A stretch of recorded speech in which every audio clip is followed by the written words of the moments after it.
spiritual advisor, Dr. Juan Battle, Professor of Sociology, Public Health, and Urban Education at the Graduate Center of the City University of New York, to frame our mission.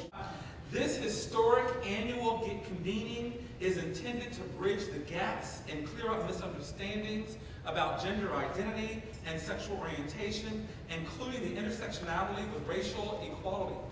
It is critical that we support the empowerment of anyone who desires to contribute something positive to rebuilding our families, including LGBT people.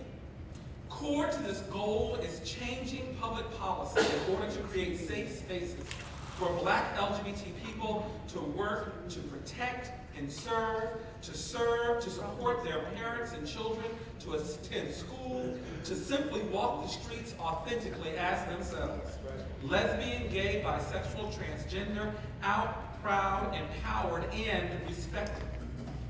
Thus, in this space, we are here to speak into what I call straight spaces. What we are doing individually, communally, and collectively is magnifying the intersection of the racial justice movement and the LGBT movement. At core, what the National Black Justice Coalition is doing nationally and what we're all doing here in Washington, D.C.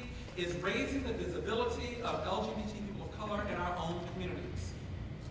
Paraphrasing an African proverb, until the lion learns to speak, tales of the hunt will always glorify the hunter. Well, as empowered lionesses and lions, we are here to speak for ourselves.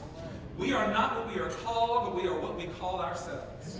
And we call ourselves gay and lesbian and bisexual and transgender and same-gender loving and in the life and family and straight and more.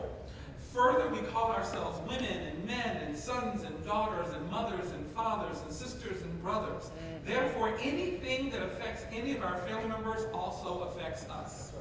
We call ourselves Black, African American, Caribbean American, Afro-Latino, Latina, and a whole host of other things I can't even think about right now.